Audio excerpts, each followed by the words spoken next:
Thank you, everybody, for your patience. Thank you for being here today. My name is Kyle Greenway, and this is Michael Lipschitz. We are the directors of a lab at the Jewish General Hospital in McGill called the Psychedelics and Contemplation Lab. And we're thrilled to put on this event with some really incredible speakers that Mike will introduce in a minute. We have just finished, actually, a really remarkable workshop with these speakers and another 10 invitees from around the world, like brilliant academics from all sorts of disciplines, thinking about psychedelics and all the implications together. And, you know, in a nutshell, I promised Ido I'd give a brief introduction to psychedelic-assisted psychotherapy, which is my interest as a psychiatrist and a clinician. And it essentially entails giving people powerfully psychoactive drugs in a hospital room often, or a similar setting, coupled with therapy and hoping for the best. It's as simple as you can imagine. Nothing could possibly go wrong. And sometimes it's really remarkable. I want to thank the sponsors of this event, the people that made this happen, which is primarily Healthy Brains, Healthy Lives at McGill. They were generous in a grant that made all of this possible, as well as the support we've received from McGill and the Jewish General Hospital.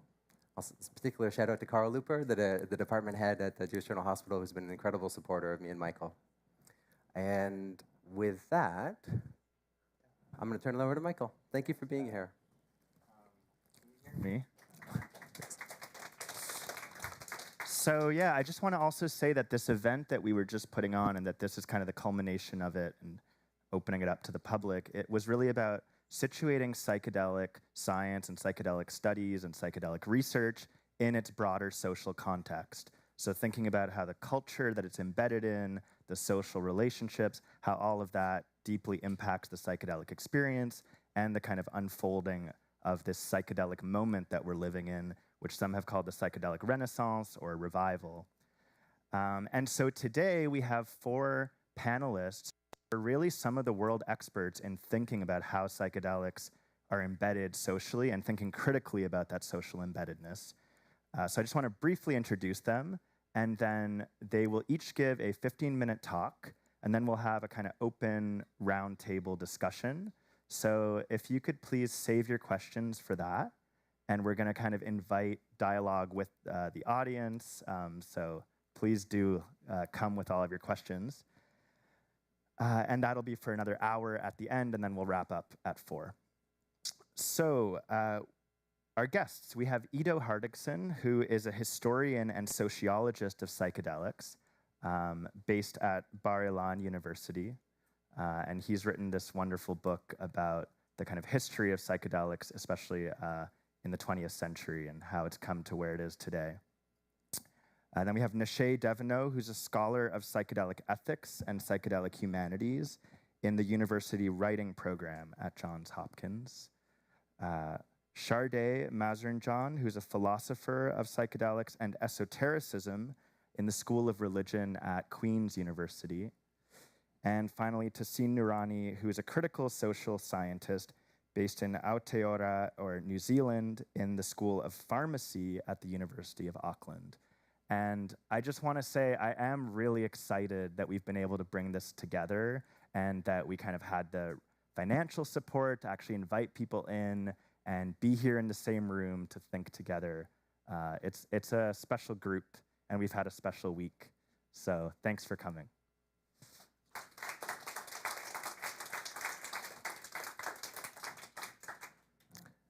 So Ido, if you're ready. Thanks, Sarah. Am I audible? Yes, I am.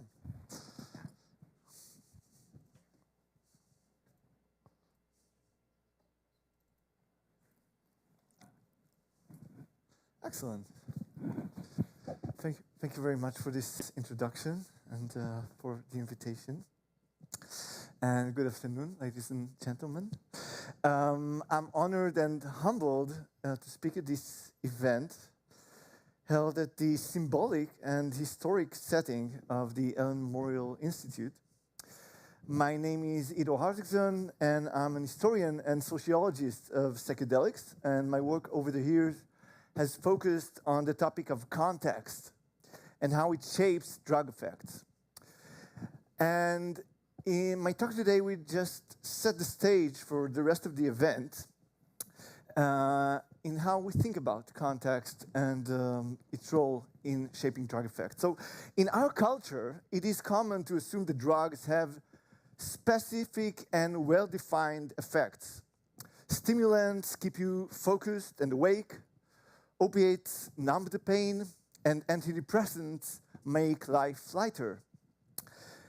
And yet history tells us a much more complicated story. It includes many examples where drugs were used by different populations in different times for different purposes and ended up producing very different, even incongruous effects. And this is what scientists like to call extra pharmacology, which is a big word to denote all of those non-drug factors that shape drug effects. So things like people's expectations and beliefs, intentions, and also the environment that they're in during a drug experience, the people they're with, the place they're in, and so on. And history shows us that extra pharmacology matters dearly. And there is no better example to this dynamic than the story of psychedelics. And psychedelics are commonly regarded as context-dependent drugs. Their effects are non-specific. They depend on the context into which they are injected. Some people use them for healing and therapy. Some other people use them for recreation. Still others to convene with the sacred, to enrich meditation practice, or to enhance creativity.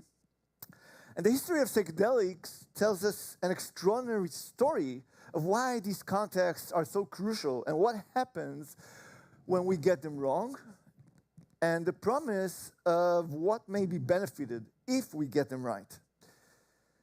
Psychedelic agents have been used by diverse societies over millennia. They were used for healing and divination, for sorcery, and for warfare. However, when they were first discovered by Western psychiatry, this rich cultural history was very little known or discussed. Western psychiatry, which held to pharmacocentric views of drugs, paid little attention to this topic of context. And with little knowledge of this long and rich cultural history of psychedelics, these plants and compounds were imposed with a specific identity as psychotomimetics, drugs that induce psychosis.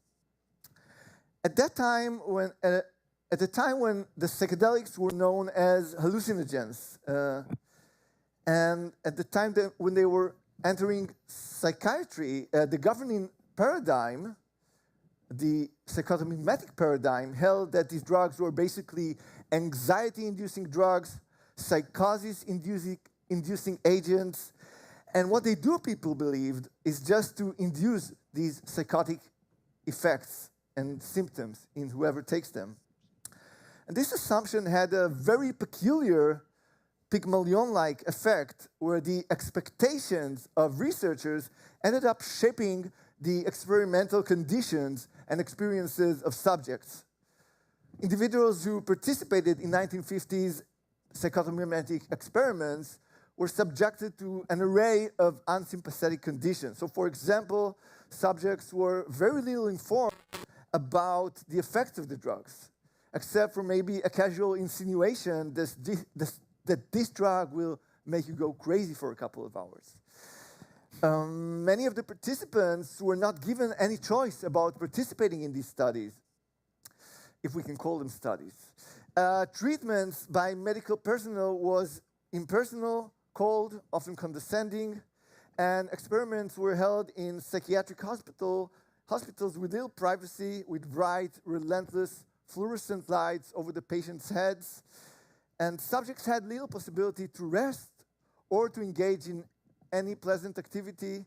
They were subjected to long batteries of tests and clinical examinations. So unsurprisingly, given that psychedelics tend to amplify impressions, these conditions led to horrific experiences that confirmed the expectations of researchers. And in these highly inhospitable conditions, LSD did indeed produce psychotic-like reactions from patients. And many of these experiments, as well as other LSD research, were funded by Project MKUltra, a secret CIA project whose goal was to examine the use of drugs like LSD for torture, for warfare, and for special operations. MKUltra experiments routinely violated the Nuremberg Code and dehumanized subjects. They recruited involuntary subjects from disadvantaged populations like prisoners and prostitutes, who were sometimes even, and often again, people who even did not have any idea that they were given a drug in these so-called experiments. And the most horrendous of these experiments took place right here in the Allan Memorial Hospital by Ewan Cameron, a respected psychiatrist who served as the president of the American Psychiatric Association and the president of the World Psychiatric Association.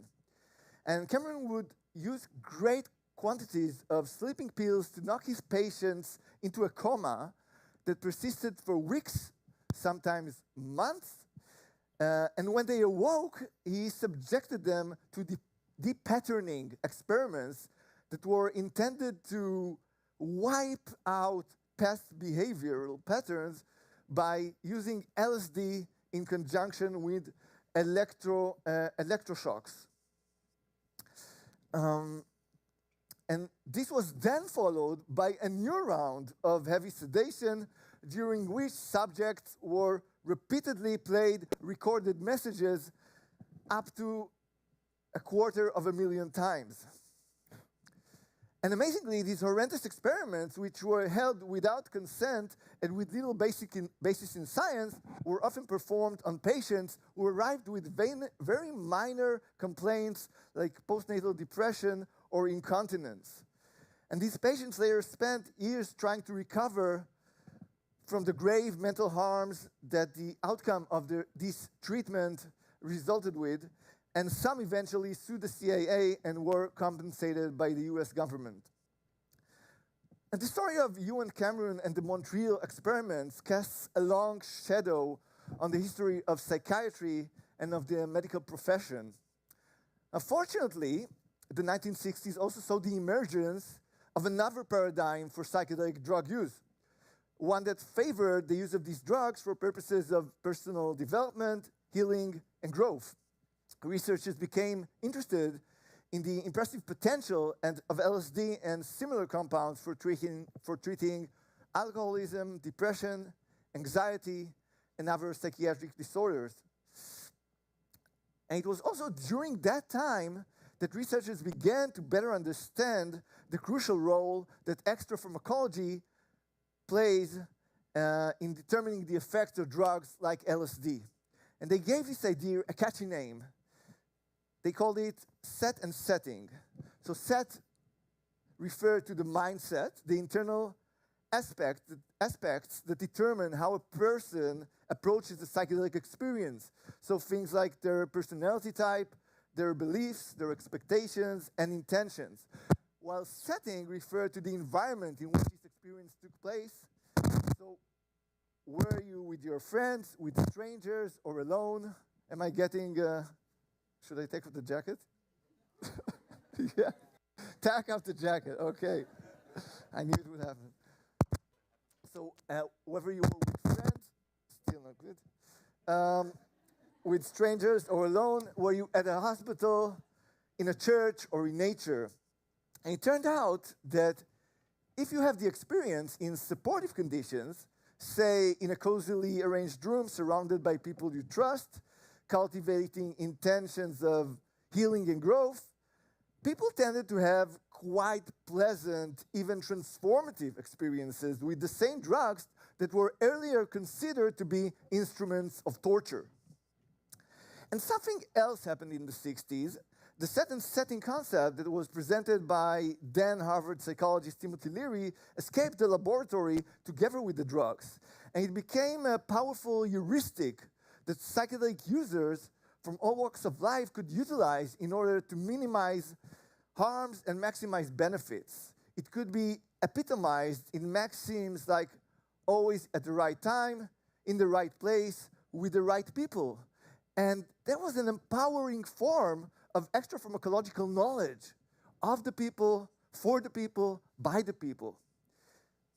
Now, much has changed in the years since. In the past 2 decades, a revival of psychedelic research and culture took place, fueled by this hope that psychedelic-assisted therapy could produce a mental health revolution. We had a surge of scientific papers, conferences, journals, and research centers dedicated to psychedelics, and these brought these drugs back to the center of attention, producing bestseller books and Netflix series like Michael Pollan's How to Change Your Mind. And on one level, these developments were highly welcome. It is about time that medicine re-examined how psychedelics may contribute to solving the mental health crisis. And psychedelics do have great social and cultural value. And thankfully, this time, the military and spy agencies are not leading the way as far as we are aware. But today's psychedelic revival confronts us with different kinds of challenges. It is less about torture and warfare and more about corporate capture, commodification, and trivialization. The history of psychedelics shows that cultural beliefs and attitudes matter. They determine what we may expect from our encounter with these drugs as individuals and as a culture. And at a time when psychedelic therapy attracts financial support from venture capital funds, and when the drugs are readily available for sale on the internet, we are at risk of creating an impoverished setting where people are conditioned to approach these agents from a consumerist perspective as another free market commodity to use and dispose of. Something that gives me hope in this regard is that ideas about the role of context in shaping drug effects are becoming increasingly common and widespread. And contemporary psychedelic research is deepening its engagement with concepts of context and extrapharmacology. In part of an attempt to integrate these ideas into psychedelic medicine. Psychedelic voyagers often speak of setting intention or creating the right space for psychedelic experimentations. So it's true that these efforts are not perennially consistent or successful. However, they gesture towards a greater literacy that's emerging in research and culture regarding this role of context in shaping our experience, both in the context of psychedelic experimentation and outside it. And this effort is essential at a time of deepening forms of digital addictions and informational malaise. It points to how we as societies may come to reflect more intelligently and more usefully on the kinds of ways that our states of mind are conditioned by context, all sorts of contexts, cultural, technological, linguistic, spatial contexts, and so on. And so this gives me hope that psychedelic science and its renewed engagement with context may contribute some deeper and broader insights regarding life in this fraught time, something meaningful and badly needed. Thank you.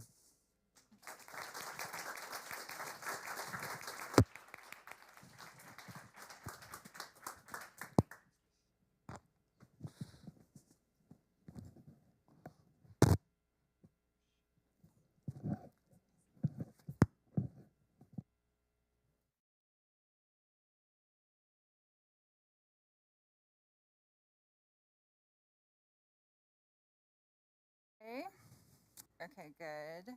I'm really glad to be here today, and I'm going to start with just some disclosure slides. So in addition to working at Johns Hopkins, I am an affiliated researcher with the Project on Psychedelics Law and Regulation, Poplar, at the Petrie-Flom Center for Health Law Policy and Bioethics at Harvard Law School. I'm also a board member of Symposia, which is a nonprofit research organization with a mission to educate the public about psychedelic science and harm reduction. I have received in the past personal fees for work from symposia, the Ellipsis program at Baylor College of Medicine, the Center for Psychedelic Drug Research and Education at OSU, the University of Wisconsin-Madison, and Goldsmiths University of London, and I have not been funded by corporate interests in the psychedelic field. And I also had travel compensated for coming here today. So I'm going to elaborate a bit more on the context of Ewan Cameron's research that Ido helpfully introduced to us today.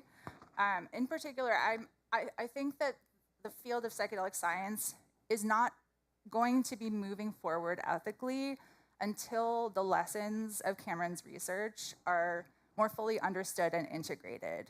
Because I see there are some ethical issues in the field today that, while they're not the same, they have a similar source, I would argue, which is that communities of practice that believe strongly in a specific explanatory narrative frame for what they're doing can unintentionally cause harm, even when they have the best intentions. And although my work is critical, I take a systemic approach to my critique, which means that there are material social factors that drive patterns of behavior. And I often like to think of the phrase, "There but for the grace of God go I." You know, I could be in that position under those conditions. That might be me doing these psychic patterning, depatterning and psychic driving techniques.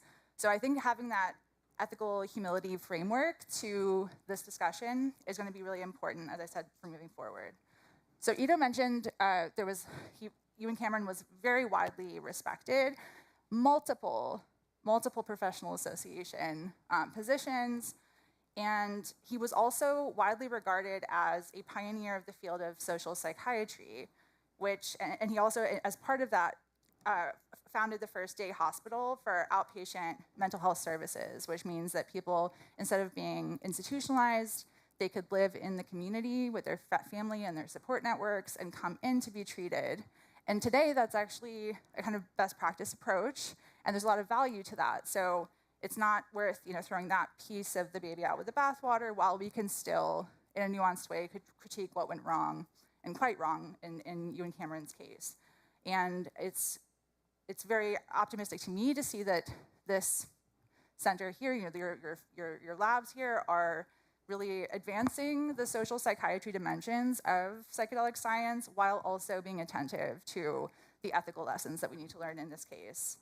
And in particular, before I move from this slide, I'll just mention that Ewan Cameron was very motivated to prevent a future Holocaust. He participated in the Nuremberg trials in the sense that he was brought on to assess the competency of Rudolf Hess, the deputy Führer of the Nazi Party, to participate in the trials. And that his desire to prevent a future Holocaust was a big driving motivation for his research. And he, I believe, genuinely thought that he might get the Nobel Prize for this research, which I think is important to keep in mind. Because there is a tendency to kind of see people who cause harm as bad people and keep them at a distance. And I think that they're people like us who were just in a situation where this seemed like a good idea. So Ido mentioned psychic driving, depatterning the premises. What I find interesting is that psychic driving, there was often a verbal cueing, priming aspect to it with repeating messages that were on repeat, sometimes for many hours at a time. And that was actually developed first with the idea that you could kind of implant a new personality or cognitive structure. But a lot of people resisted that for 20 hours, hearing your worst fears and things that people have said about you on repeat over and over again.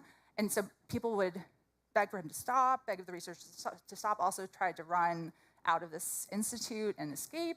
And so as part of trying to figure out how to get people to participate in that process, then depatterning was more fully developed as trying to break down the resistances and personality structures in order to then build up a new, healthier personality.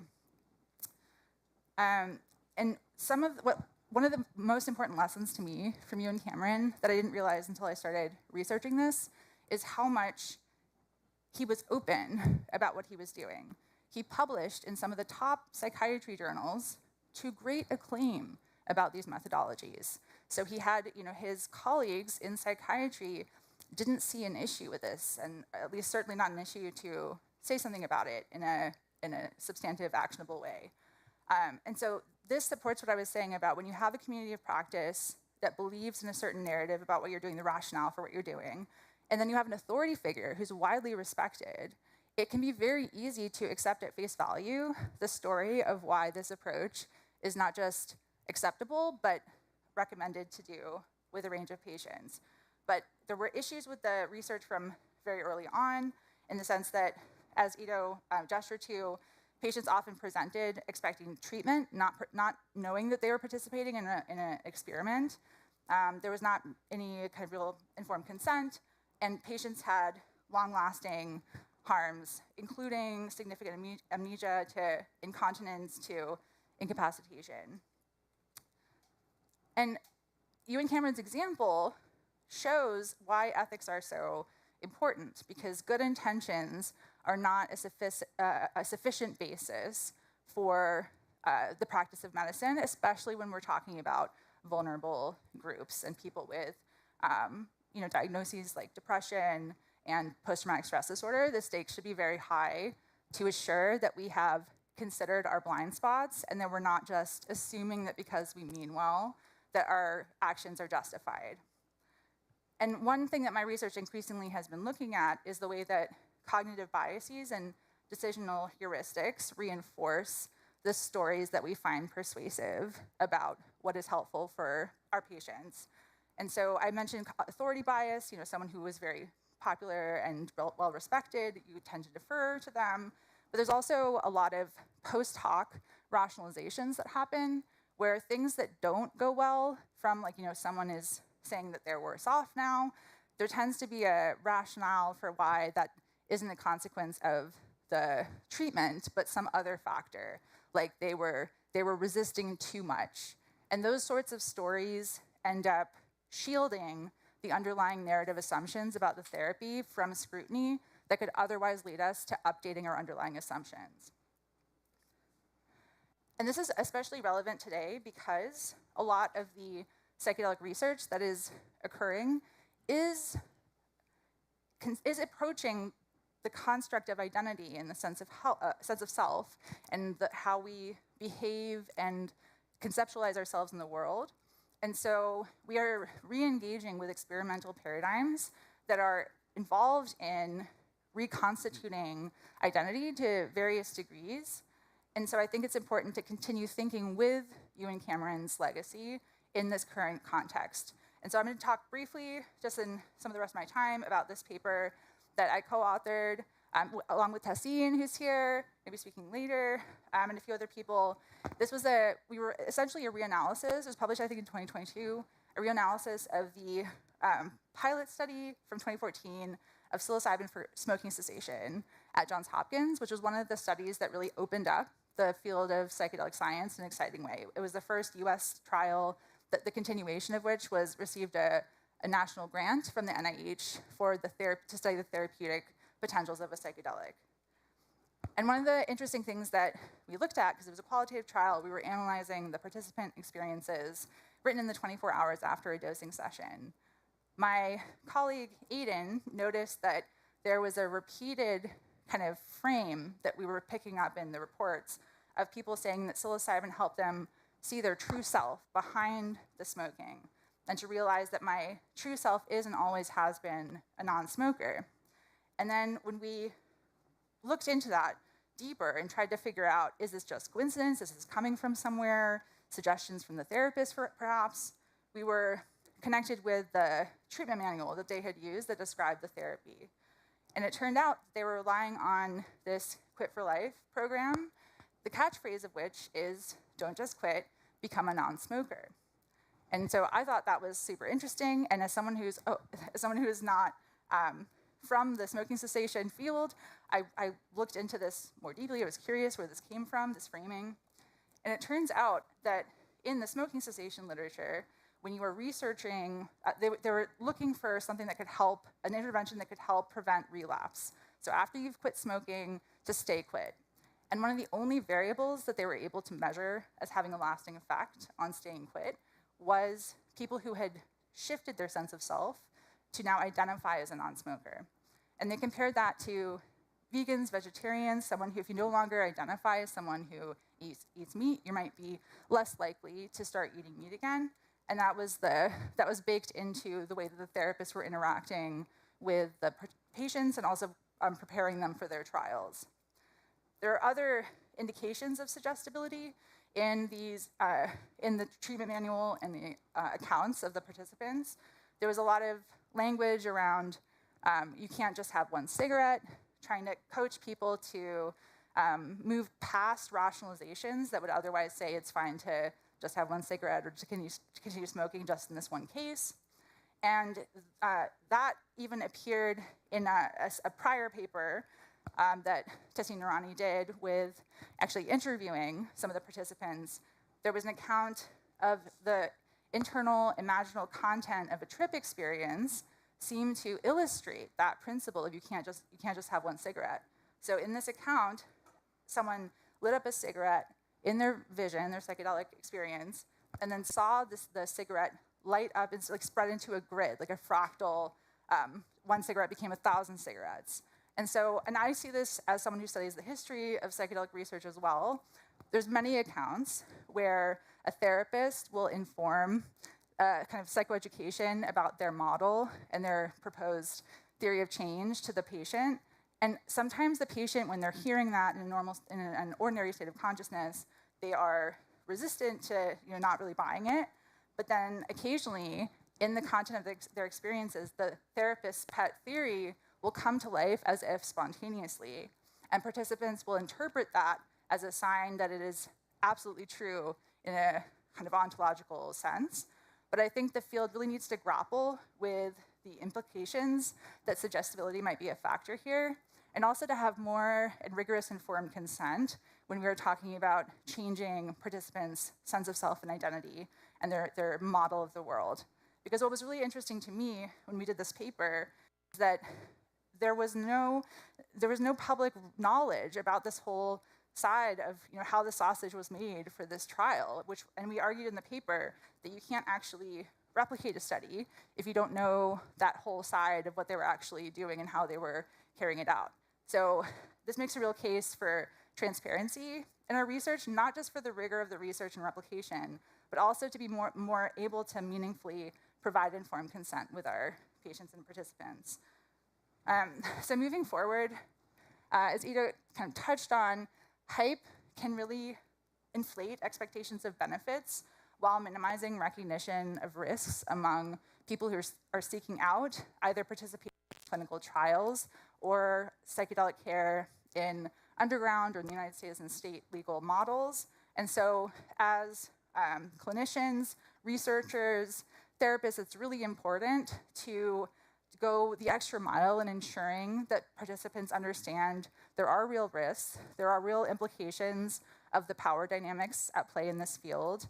There are likely today assumptions that many people who work in the field assume to be true and based in a natural way of looking at things that are actually patterns like what happened with you and Cameron, where in 10, 20 years' time, we might look back and say, how did we all believe this? Why didn't anyone say anything when this was published in the peer-reviewed literature? And just to end on, I would argue that the most important thing to do in this context is to have broader stakeholder participation, because there's only so much that you can do in bias education, because you can learn all of the different types of cognitive biases, but at a certain point, you have to account for the power of groupthink. When you're with people who all are trained in the same discipline, trained to think the same way, you don't even notice the water that you're swimming in. And so you need to get other perspectives from other disciplines, other life experiences, other communities in order to check your assumptions. And we need to ensure that when we have critical voices coming forward, that we don't dismiss those voices as personal attacks when we're trying to draw attention to potential oversight, which is a collective responsibility for this field. Thank you.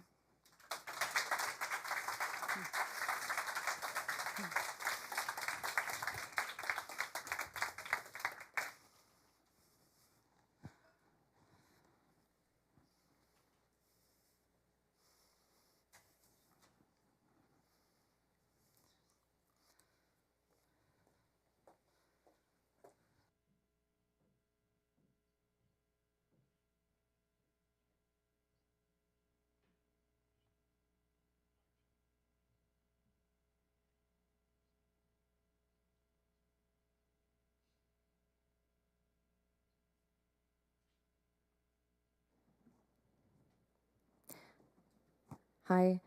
I don't have any conflicts of interest to disclose, and I am going to start by talking about where this talk today started for me in terms of thinking and practicing around what we can transform and how, and why some attempts at transformation don't work.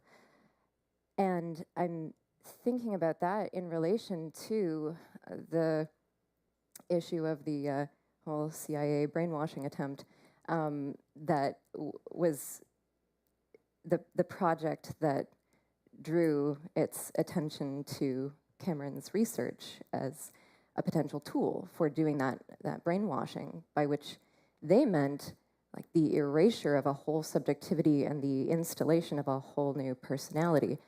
And that didn't work. Those techniques, though, did profoundly wound people. They just didn't targetedly install the exact personality that they wanted. But yet we know that people can manipulate and propagandize and gaslight and persuade in certain ways about specific things. So there is some specificity that is possible. And we can teach and learn specific things. We can support healing in specific ways. We can transform our personalities into more grounded and capacious and skilled and integral ones that express and embody what we generally want to experience in this world. So what is the difference? Why do these things happen the way that they do? Like, how do they spec out in the Plinko game of life? When do these things happen in psychedelic use, whether it's in clinical or other contexts? And what, if anything, do psychedelics per se have to do with how the transformation happens? Obviously, psychedelics in the Cameron case were hoped to be used as some kind of a catalyst for this transformation, or creating some sort of a plasticity that could be capitalized on. And so these are real questions, and we in the psychedelic community need to avail ourselves of adequate models of transformation so that we are, when we're trying to answer these questions, neither reinventing the wheel nor expecting some magic bullet from psychedelics. We need, paradoxically, a much more granular view, and we need also a much wider view at the same time. And we need to get better at talking with each other, our capacity to actually talk with each other as human beings in rooms. So I'm talking about the way in which we do our work needs transformation. And we need models of transformation that incorporate the fact that this is not just something that is being done to patients, clients, people for whom we're sitting, or people whose research or who we're hoping to transform through our research, or whatever our role is. It's not something that is a kind of one-way street, is what I'm saying. There is a reciprocal interaction, and what is deeply, deeply important is that we have to figure out how we're transforming ourselves as the makers of knowledge and the deliverers of care. And of course, these roles are always doing this, right? We're sometimes in caregiving and sometimes in caretaking roles. Okay, so as an example of transformation in the healing direction, not the hideous control direction, this morning, my husband got an email. Last night, while we were at dinner, the group of the conference attendees, he was leading this Zoom group coaching call. And this morning, a guy from that call emailed and said that he had had a major breakthrough in that call, and that he was in tears of relief for 2 hours after he got off of it, because he had had this issue with his kid that had been very distressing for him, and then he came to an internal resolution as a result of this call. The setting of the call was with 4 other people, and they'd all been to a week-long workshop that was co-led by my husband. And through this, they had a sense of safety with each other and with him because of this shared experience. And the guy to take this call pulled his car over to the side of the road and was on his cell phone to do it. So that the setting was also this guy on his cell phone on the side of the road in his car. But the real setting was the co-interiority that group had created through this experience. And by having a shared model of wounding, healing, and transformation, and tools and practices for dealing with the wounding and the healing in each step of the transformation.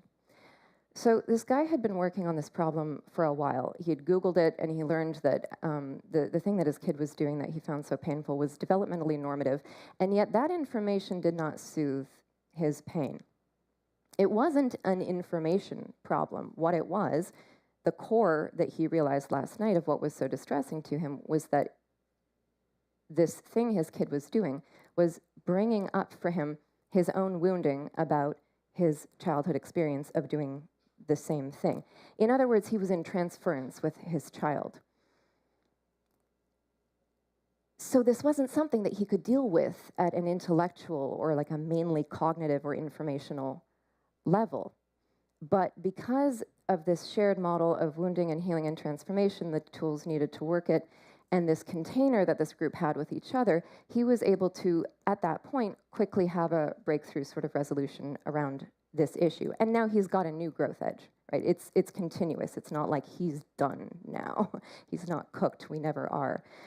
That's not the point, I don't think.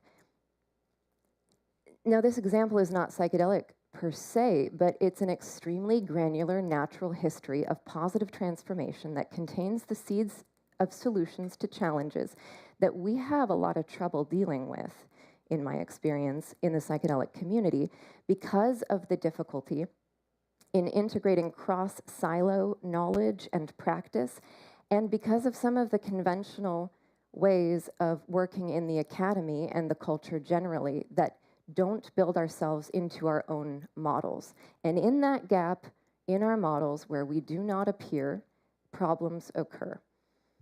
And I think the field of psychedelics can be a leader in this transformation in the way that we work across disciplines and domains and sectors, because psychedelics put us in touch in this really immediate, unusual way for most of us with our interiority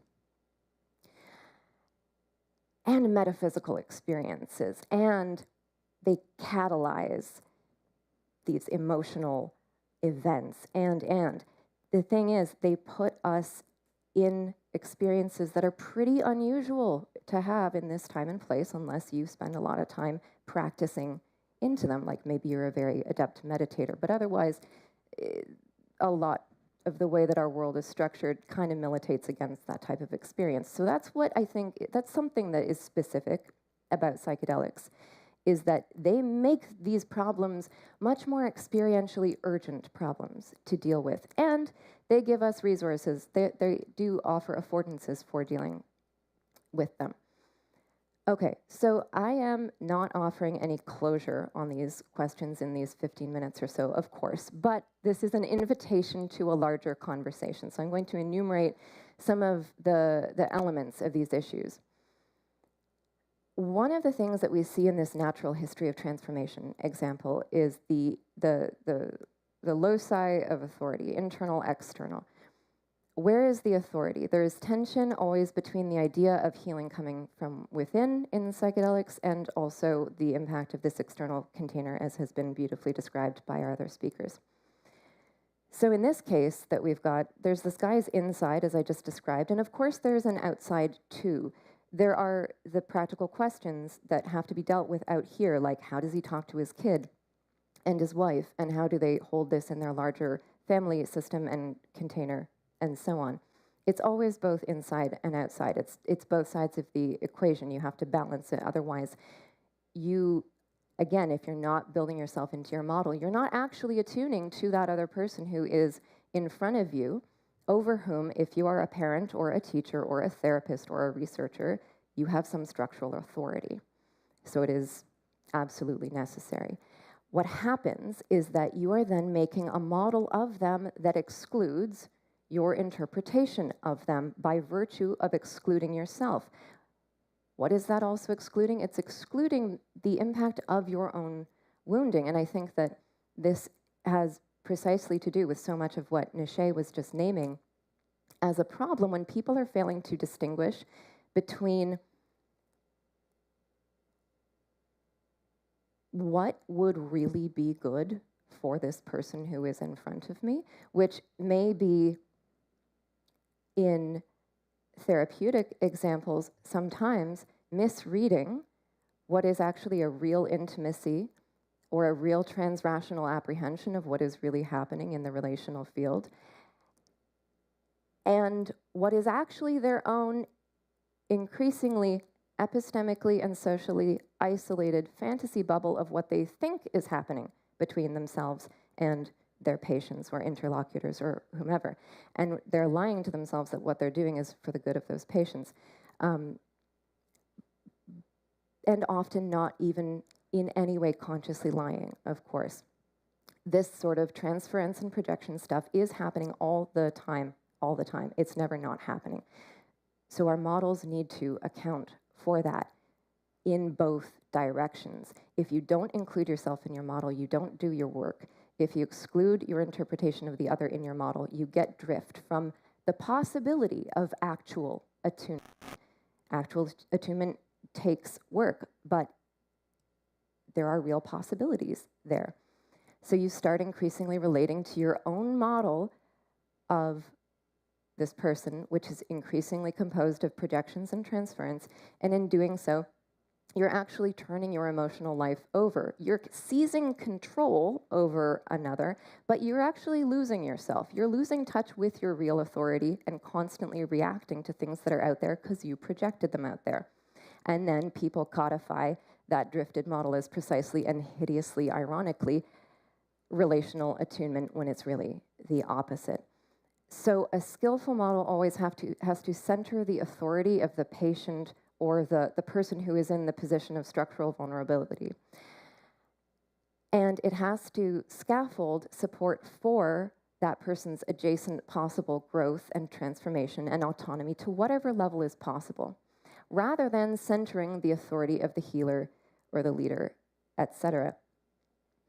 There is a joke in parts of the self-development world.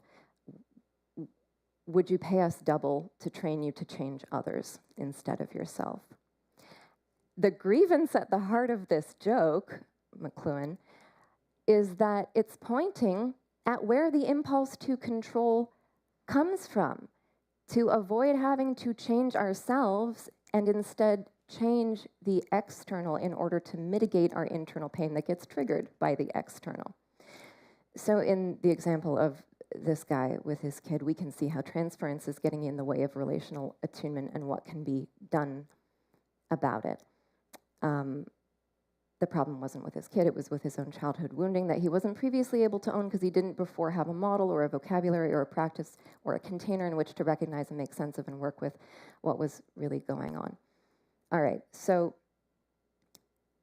coming to the end of this, as has already been noted today, psychedelic therapists or facilitators or community leaders too often say that they're doing their own work when they're not. And so what do we do about this? Well, some heuristic questions that we need to ask ourselves include, all right, there are incompetent therapists, so do we throw out the institution of therapy? Or are we trying to mitigate for bad actors? Do we decide that this is not a cromulent therapeutic mode and the problem is with the model? We need to know, in order to answer these questions, exactly what problem we're solving at any given moment. This is a plea for radical granularity. And back to the inside and the outside, there is the issue as a practical issue that needs action out there in the world to be dealt with, and there is what it brings up for you, because every experience is always a co-experience. I have noticed that at the point where the personal psychology of the people involved would need to be examined in order to explain the natural history of an event, some people in academia want to jump back out and go, well, we can't psychologize someone, and then what we're left with is this abstract fear of, well, that bad things could happen. Or maybe conversely, an abstract idealization, I guess this gets to the hype of the title of this panel, of techniques or tools or models that work when things go well, but then either ignoring or not understanding when they don't. And so I want to instead reframe this moment of confusion and concern about the unpredictable randomness as a moment where we have a deep need for what I'm calling this granular natural history of evil or good. You know, when transformation goes right, when transformation goes wrong. And so, you know, finally, in closing, I'll say the uncomfortable truth is that we can't legislate for people doing their own work. We can't. Everybody can do everything disingenuously. But what we can do is, using all of the principles and tools that I have just outlined, design containers that are going to facilitate, as one of our workshop participants this week eloquently put it, the better angels of their natures flying. And a physical analogy can be helpful here. You know, if you are an MD, you can set a broken bone and create a situation where it has its best chance of healing. And it's not a sure shot. Nobody's batting 1,000 in samsara. Okay, so everything that I've said is clearly not only a psychedelics problem per se. Our institutions and their modes of operation are generally culturally inadequate to these interpersonal, intrapersonal, and cross-silo types of conversations and problems. But we have resources. And we need epistemic humility, ontological humility. And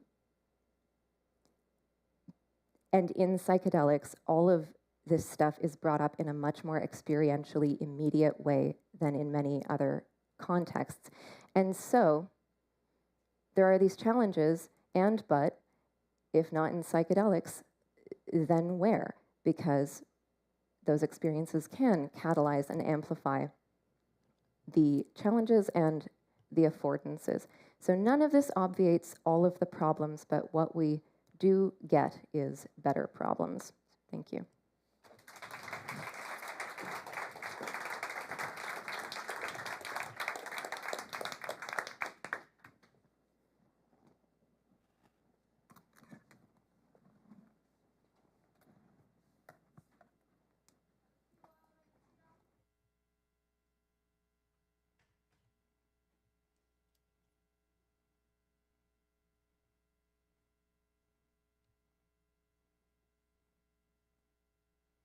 Sorry about that. It's fishing this out of my pocket. Okay. Thank you. Hi, everyone. Here we are. It's the end of a week. It's a Friday as well. So thanks for sitting through. This is the last talk, and then we'll all talk. So it's really nice to be with you. It's an honor. It's humbling alongside these leading voices in the field. I was invited here to speak with you on a couple of terms that I've been writing a bit on. One is called the pollen effect, and the other is chemosociality. So I've taken the invitation to look back a little bit in order to look around a little bit and to look forwards a little bit. I thought I'd start by, well, I was asked to start actually with some disclosures and conflicts of interest. What I came up with is a co-editor-in-chief of a new journal, a very interdisciplinary journal, aspiring to be that, called Psychedelics. It's published by Elsevier, and the co-lead of a project in Aotearoa in New Zealand called Community Strategizing About Psychedelic Therapy in Aotearoa, which is philanthropically funded. Okay. I think about how the dream that underpins medicalization requires a certain kind of control. It's a dream of prediction, optimization, cure. and it revolves around a cast of medicines that are hoped to work like, as we've heard, magic bullets for particular illnesses. In their critical analysis of randomized controlled trials that center psychedelics as potential magic bullets in mental health treatment, anthropologists Joe Dumit and Emilia Sanabria draw on the writer Ursula Le Guin's distinction between the hero story and the container story. And they describe the hero story as a kind of fantasy mammoth hunt that obviates other less dramatic and heroic processes which are foundational to healing. By contrast, they say containers perform their functions using modes of encounter that can be described as actively cultivated passivity. Le Guin, Dumit and Sanabria, and I think we might agree that we need to get better at telling container stories. And I think we might frame our workshop from this week, we could frame it in this way. But Dumit and Sanabria's critique goes a stage further to highlight the dangers of technology-type thinking in general. And of course, even the focus on container, the context, the sudden setting, doesn't relieve us of this desire to control. If anything, it can bolster it. So whether ignoring the social context of psychedelic therapy or meticulously incorporating it, the goal of control brings to my mind the allure of the automaticity of transformation in the fantasy of magic bullets. And I think this resonates with Neşe's warning about conviction and Sharday's talk as well. And within the walls of the Allan Memorial Institute, with its deep involvement, as we've heard, in the CIA's Operation McUltra, the endpoint of this automaticity way of thinking echoes loudly, and we might want to really pause to consider what we've actually learned. That's a question of who's involved in a process of learning and something like maybe restoration, but also if only the walls could speak, you know? What would that mean? Instead of seeking salvation in the turn to social context, Dumit and Sanabria contrast psychedelic clinical trials with certain ceremonial uses of ayahuasca, where participants actively, quote, refuse to know what the problem is ahead of the encounter with the plant spirit, viewing this as a rejection of the epistemology of the magic bullet, which depends on knowing what one's problem is in advance. Within psychedelic medicalization, of course, people are coming to research trials with problems in advance, but also with expectations around treatment. For some years, there's been a growing concern in the psychedelic research community that people's expectations of involvement as patients in psychedelic trials were being shaped by the growing magic bullet type hype surrounding psychedelics as novel treatments for mental illnesses that was surging in the wake of the publication of Michael Pollan's bestseller book on the topic. Understandings of psychedelics as non-specific amplifiers of awareness were becoming entrenched in public consciousness. So the pollen effect was a term that I coined to refer to these looping effects. Upon revisiting my old friend and research colleague Al Garcia-Ramo at Johns Hopkins in 2019, he told me, oh my God, yeah, it's a huge problem. There's not much we can do about it, though, and that's the thing. All our stuff is published, so people read our papers, and they're like, 80% of people quit smoking, sign me up. And we have to explain to them that, yeah, that was an initial finding, but now we're dealing with things a bit differently. We're using a single dose instead of 2 to 3 doses in the pilot trial, and also we're still learning. These people who hear about these mystical experiences, an 80% success rate, and then they have a session where they don't feel anything, and obviously there's a huge disappointment, and people feel like sometimes they're failures in some sense. So obviously that can all be really frustrating because you want people coming into this with some openness. And typically, once you have all these preconceived ideas, they think they know what they want. That doesn't always work out well. Preconceived ideas could also change, as with the demonizing of psychedelics after their countercultural celebration in the 60s, part of a much longer history that Ido tells so well in his book. So the idea of the pollen effect offers an opportunity to think about the need in medicine to couple knowledge of the efficacy of psychedelics and their safety to evolving cultural understandings and expectations about what they are and what they do. The impressive early trial results, whilst very much real, may have been soaked in the pollen effect. So we've since been developing this line of thinking a bit further, looking at how the increasingly discussed hype surrounding psychedelic research and therapeutics continues to affect psychedelic randomized controlled trial evidence, even as these trials become larger and more rigorous in their design. We asked what happens when an emerging program of medical research overlaps with a surging social movement. And we've drawn on this anthropological term, chemosociality, to describe forms of sociality that are born out of shared chemical exposure. So with psychedelics, we can think about chemosociality in a past-oriented way, the kinds of hauntings that experiences of chemical substances bring with them, or in a future-oriented way, the motivations, desires, compulsions that they inspire. It's a problem for the traditional double-blind, placebo-controlled, randomized controlled trials that the affective components of psychedelic experiences of awe, love, fear, mystery, deeply felt connection impel reaching out, connecting with others, sharing stories, making sense in new ways, and further exploration in collective contexts. It's a problem because the logic of causal inference used to establish efficacy in drug trials assumes a couple of things, at least. One is consistency, and the other is non-interference between participants. That means that participants receive the same treatment, are unaffected by one another, or what treatment arm they're in, which is to say that they're blinded as to whether they got the psychedelic or the placebo, the sugar pill, or whatever, while they pass through the trial protocol. And therefore, they become these easily exchangeable and statistizable units.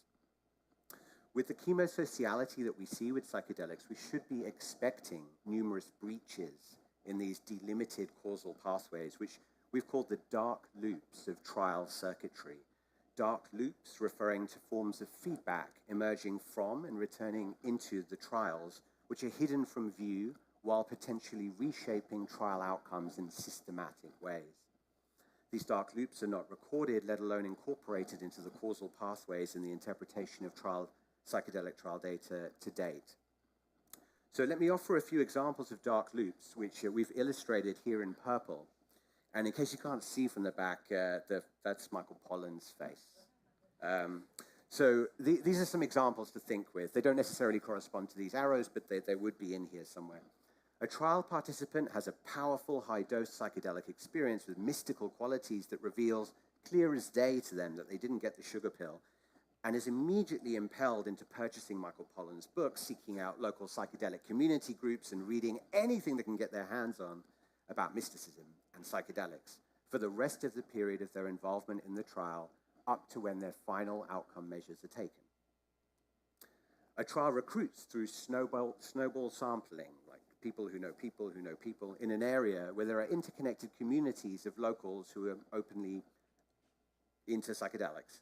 One participant enrolls and has a life-changing experience and describes it in minute detail to their friend, who then enrolls with this very much at the forefront of their mind. A participant of a trial has a deeply connecting experience with the study staff and therapists in their psychedelic session and begins to spend time with them outside of the trial, alongside feeling a new sense of purpose as an advocate seeking to make psychedelic-assisted therapy available for others, all before their long-term follow-up data has been collected. So note that also that trials have been mushrooming in number and size, some take maybe 2 years or more to complete. So then with meta-analyses that compile the trial results across different trials, interference can become an even bigger issue over these long-term durations. So a final example, the completion of Trial A in 2020 leads to a smattering of social media and blog posts, news articles, and local meetups depicting largely awesome participant experiences. Off the back of the reported outcomes of Trial A, researchers secure funding for and set up Trial B in a nearby area in 2021. So we've been thinking about 3 distinct approaches that trial researchers might consider in response to these oft-obscured chemosocial effects of psychedelic therapy.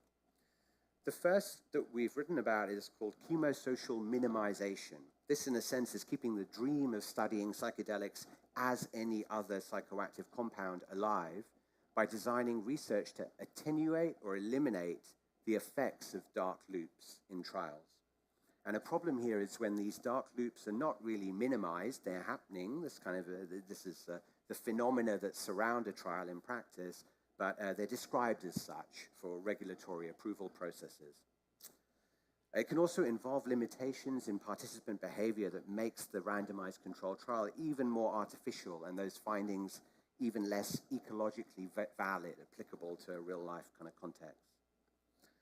A second sort of strategy response to this phenomena of chemosociality and these potential dark loops is chemosocial description, where dark loops and their impacts are openly and candidly documented. And there's an argument here for participatory data analysis, as it's, of course, the participants themselves who have traced the different components of their healing journeys in and beyond the trial sites themselves, and therefore can help to document the dark loops that were unanticipated at the trial design phase. A key variable here in chemosocial description to keep on top of would be participants' expectations as they are when they enroll and as they change. Karina Donegan at Waipapa Taumataro, where I am at the University of Auckland, has implemented a few open-ended expectancy questions into the intake process for an LSD microdosing trial that she's doing. I know of similar work that's happening at the Charité Hospital in Berlin. Recently, Audrey Evers has led a team at Stanford to develop a media consumption instrument. And so all of this is is some stuff that's happening, which I think is interesting and happening in conversation with these ideas around chemosociality. The last approach we talked about is we call chemosocial valorization, where dark loops are hypothesized to contribute to trial outcomes, and they're actively drawn upon for positive effect. So I want to end by just thinking about this one for a bit. While retaining key characteristics of randomized controlled trial designs, such as sharing initial conditions across trial arms, systematic comparisons, and the use of statistical analysis, chemosocial valorization invites an epistemic break in how we conduct clinical trials. Rather than trying to determine scalable interventions undergirded by generalizable knowledge, these trials would be more locally bound studies. There would be studies in what is possible, strictly speaking. So supporting what Nancy Cartwright, the philosopher, has described as "it works somewhere" claims, a much more modest claim about RCT evidence than what probably works. Participatory action research principles could come into their own here, vastly different epistemology and methodologies, with participants and researchers adapting ongoing protocols in an iterated manner, partly on the basis of chemosocial formations arising in real time. Through a lens of chemosocial valorization, dark loops offer one way, a key way, to learn about collective processes of healing and harm reduction, as well as hidden sources of harm set in motion by ongoing psychedelic trials. And one further way to elaborate the epistemic break is to distinguish what in the literature is called explanatory randomized controlled trials from pragmatic randomized controlled trials. And last week we published an article on this. This will be tiny, yeah, it's tiny, so don't worry about trying to read it, but it's a kind of nice diagram for perhaps directing you to that article if you're interested. It was lead authored by Suresh Muthukumaraswamy at the lab that I'm sort of adjacent to at the University of Auckland. It offers a theoretical foundation and a framework for conducting pragmatic psychedelic trials. So here the trials are run in situ in a specific community context, and they're evaluated not just in terms of the safety and effectiveness of the putative substances that we're focusing on, but also to explore why they work, the interaction of the intervention and the wider context, and in collaboration with stakeholder concerns and insights. In the diagram, this is a PRESI2. It's a tool that's used in what are called complex interventions. And part of what we might want to think about is the degree to which psychedelic therapy is being conceptualized as a simple intervention, drug leads to outcome, or a complex intervention with multiple interacting parts to it. To the extent that it's a complex intervention, we may want to ask the kinds of questions that we're sort of trying to delimit here, or explore here, rather, under each of these 7 criteria, I think they are, 8, 9 criteria. And so depending on the score on each of these parameters, one might find that one is designing, in effect, what is a very explanatory trial, would be a small circle here, or a very pragmatic trial. If we see psychedelics as magic bullets, we may favor traditional explanatory randomized controlled trials.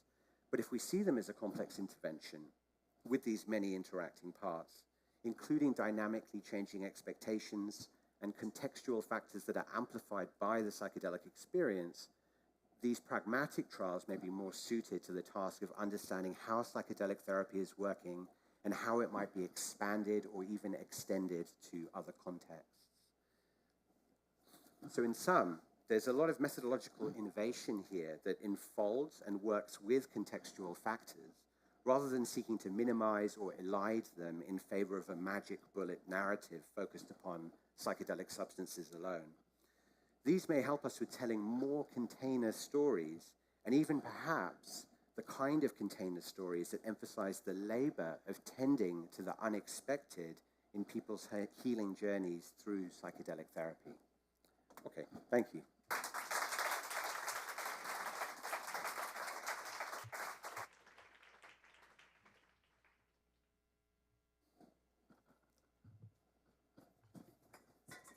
Stick around. Thank you, everybody, for your attention so far. We're going to have our speakers come back up. If you want to take a minute or two just to shake your legs, you're more than welcome. But as soon as we move the table, we're gonna get started. Oh yeah, we on? I don't know. Oh no. Oh yeah. Okay. Oh. Okay. Am I? I'm toxic. Don't come near me. I'm toxic. Don't come.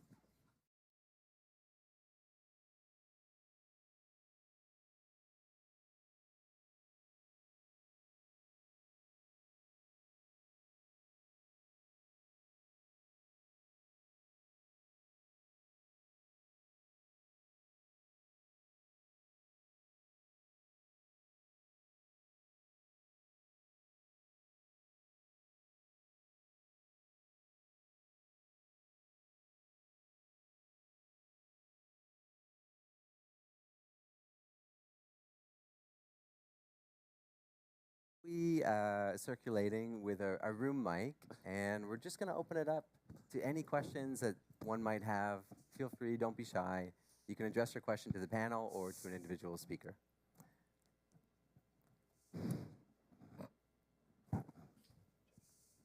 Hey, does it work? Yeah. So I wanted to ask Tehseen something about the dark loops concept.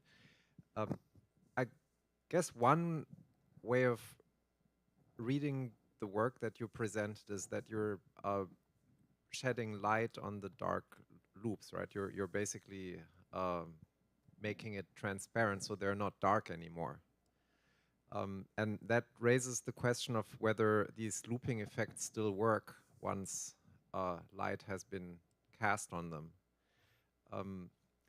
And to maintain the added efficacy that comes with the looping effects, I guess you don't want to analyze it, but you would rather kind of, you rather have to constantly renew the dark loops by, you know, you brought this up at the end, kind of telling stories. And I think, you know, if the hype basically wears down on some level, you have to maintain some kind of hype, and maybe, you know, it shouldn't be hype, but just some you know, some sort of energizing story. But if you keep telling it, it becomes a dead metaphor. So you constantly have to, you know, revitalize it and find sort of a, I mean, it's basically like a poetics, right? You have to kind of constantly find a new language that is timely and fresh and so on for people to feel energized, and then, you know, you can have more of these loops. But if you overanalyze and shed too much light, then you kind of destroy that effect. Is that What do you think about that? Yeah, I really like that. Thank you, Nick. I think that's an apt observation for thinking about healing in general, actually, the power of healing. I don't know if that's something that folk want to reflect on, the sort of the role of the poetics of the healing narrative in the power of healing. In relation to these trials, yeah, I think the assumption is that the dark loops, they're fundamentally dynamic in that sense, and I think that they do correspond to the degree of hype that there is. And I think I guess the way that I've tended to think about it is that with a lot of hype in the psychedelic space, which may not be the case in 10 years, maybe psychedelics will be as boring as dreams or whatever, or as interesting, that, yeah, while there's a lot of hype around them, that you're going to see a lot of these sort of surging dark loops. I don't know the extent to which by you shift them. That's an interesting question, sort of Hawthorne effect-y, shift them by observing them. Like if you notice that in a trial, a lot of people are forming, they're using a certain like platform online maybe to chat, or they're finding a local group because they're geographically kind of located around the trial, and some of them are sort of meeting up. And you think, well, this seems really important. Maybe we could even resource this group, or at least ensure that it continues to meet. And once the trial outcomes are recorded, maybe we might approach them and say, hey, could we do a focus group? And you could tell us, like, what was the value of this group for you, and fold that into the analysis. Yeah, I don't know. I think it's an open question, the extent to which that would have shaped the group. I'm sure it would have done, but it's interesting question. Do we want to? Yeah, because I think Nick's to that point, and then Ido's. Yeah. I just wanted to add to the. Oh, please. Sorry. Yeah, I just want to add that. Well, I agree with Tehseen's belief that the observatory power won't erase these completely, and at the same time, also want to note that these dark loops exist in an environment of many other currents that are already at play and that occur in whichever environment of chemosociality, meaning that we always have beliefs and ideas about whichever drug it is, opiates or ADHD medication or SSRIs, and these dark loops. Well, maybe that's actually part of the concept. I'm just not sure how much that was that was part of our conversation, but that it's really something that's always there. I mean, not just in the case of psychedelics, and it's far-reaching, and the pollen effect kind of helps us see it in a way that's clearer, that's very salient, but it's part of chemosociality in its broader form. Hi. Another question for Tehseen, but anyone is welcome to reply. So you mentioned about the problems with clinical trials, right? The expectancy effect, the pollen effect, the blinding, that is an issue. But I'm surprised to see that there wasn't any mention of real-world evidence, of observational studies, and what those can offer. I feel like the psychedelic research keeps insisting on a model that obviously does not work for psychedelics. Psychedelics do not lend themselves well to to be studied in a clinical trial context. So I was wondering if you could speak maybe a little bit more about that. Yeah, I'm happy to, but just because I've spoken, does anyone else want to say something first? I would just say, just real. Oh, did you want to? I was going to say, we solved that this week, didn't we? We solved, yeah. But you report on it. It's Tehseen's to report on. We need to write it up, but we solved. No. Well, actually, back to something I think that Nick was saying yesterday about the sort of the wide open space between very controlled trials on the one hand, and then what was being described as field work on the other, but very naturalistic kind of phenomena being studied in maybe more open, maybe more ethnographic ways, for example, on the other. And I guess in a way, actually, that's what pragmatic trials are trying to be. They're trying to be in that wide open space. So what they're trying to do is to sort of say, The idea of a trial that's very pragmatic is let's actually just set up what psychedelic-assisted therapy would look like if it was available in a clinical practice. But then let's kind of monitor it, make sure it's kind of like keep an eye on sort of safety issues and so on. So in a way, it is trying to kind of do what that phase 4 real-world evidence would be post medicines approval would look like.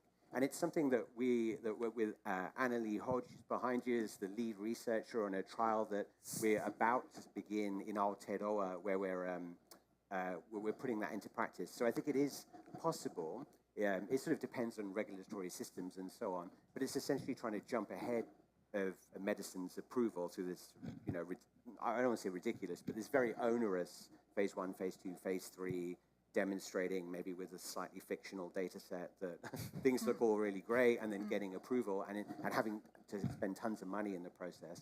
And instead it's sort of saying, well, if you look at sort of safety profiles of certain substances epidemiologically and sort of through lots and lots of different kinds of use, both within and outside of a Western context, perhaps we are okay to be able to set up something that looks like a service, but with maybe 2 arms to it or multiple arms to it. So it's a trial, but it's already a service, and then sort of work with that. So that's kind of what the pragmatic trials is trying to do.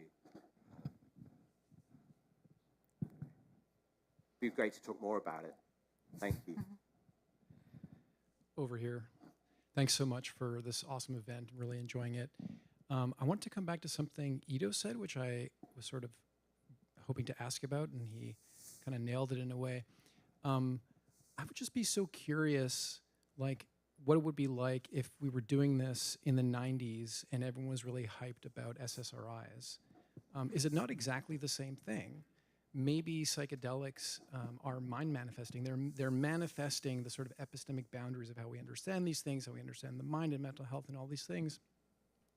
And so I'm just curious to hear from you all how this is any different and why there isn't just, I mean, maybe it's in process, but just like really great, intelligent innovation.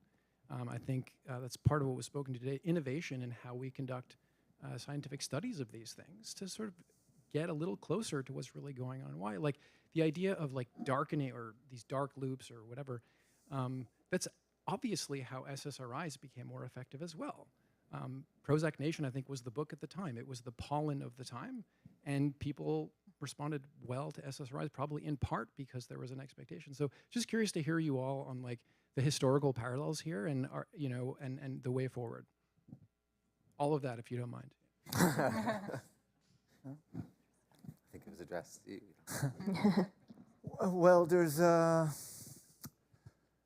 term in the history of psychiatry or psychopharmacology.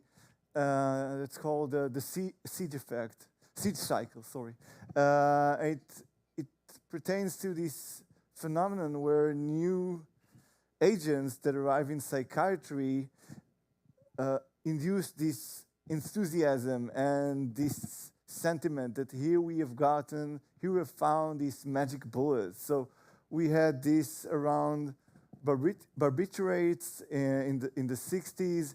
We had this about cannabis just recently. We had this with ADHD medication and with antipsychotics earlier. So in each of these cases, and it's kind of like the Gartner hype cycle, you have this moment of maximum expectation and hype, which is followed by then this valley of disillusionment, and then slowly the trough of adaptation. And so in that sense, psychedelics are following the same maybe predictable pattern that other agents before have followed. And at the same time, it's really interesting to draw this parallel with SSRIs because, yeah, as you said, there was a cultural movement around SSRIs at the time. And it's so funny because today people view these two types of drugs as quite diametrically opposed.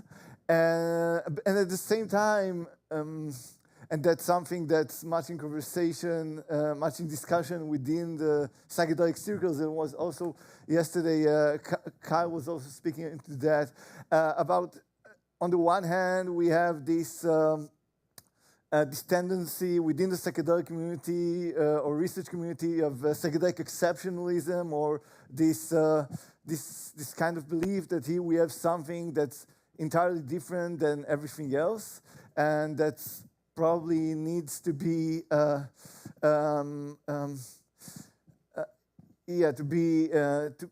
be hemmed or to be restrained, and at the same time there are some really interesting and quite extraordinary characteristics to these agents, and perhaps that's also part of this process of, and I mean every kind of agent is unique in some kind of way. Psychedelics maybe a bit, a bit more, I don't know, but yeah, that I think that's part of the process, I guess, of coming to terms with how are they, like how is this moment like many moments that we've had in the past, and how are they maybe still kind of unique despite everything. Can I ask, Neşe, Sharday, would you like to speak? Yeah, well, I'll just jump in to say that as much as I do really encourage this sort of pragmatic, like diversification of how we conduct research, I want to also just put on the table an awareness that a lot of the regulations that we have for human subject research was the result of problems, and was the result of like real blood being spilled, and trying to do right by very vulnerable people in the context of a power imbalance.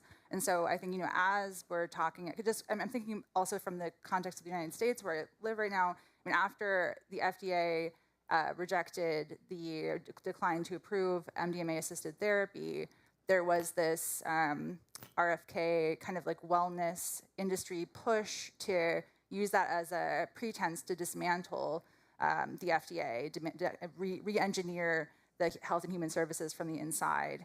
And a lot of the ways that they're talking about it is from this kind of Silicon Valley move fast and break things approach that views regulation merely with contempt. And so I think as we're diversifying and innovating, we have to always have at the forefront of our mind the well-being of the people that we're here to serve, and really emphasizing safeguards to protect us and them from unintentionally projecting our assumptions about what's best for them.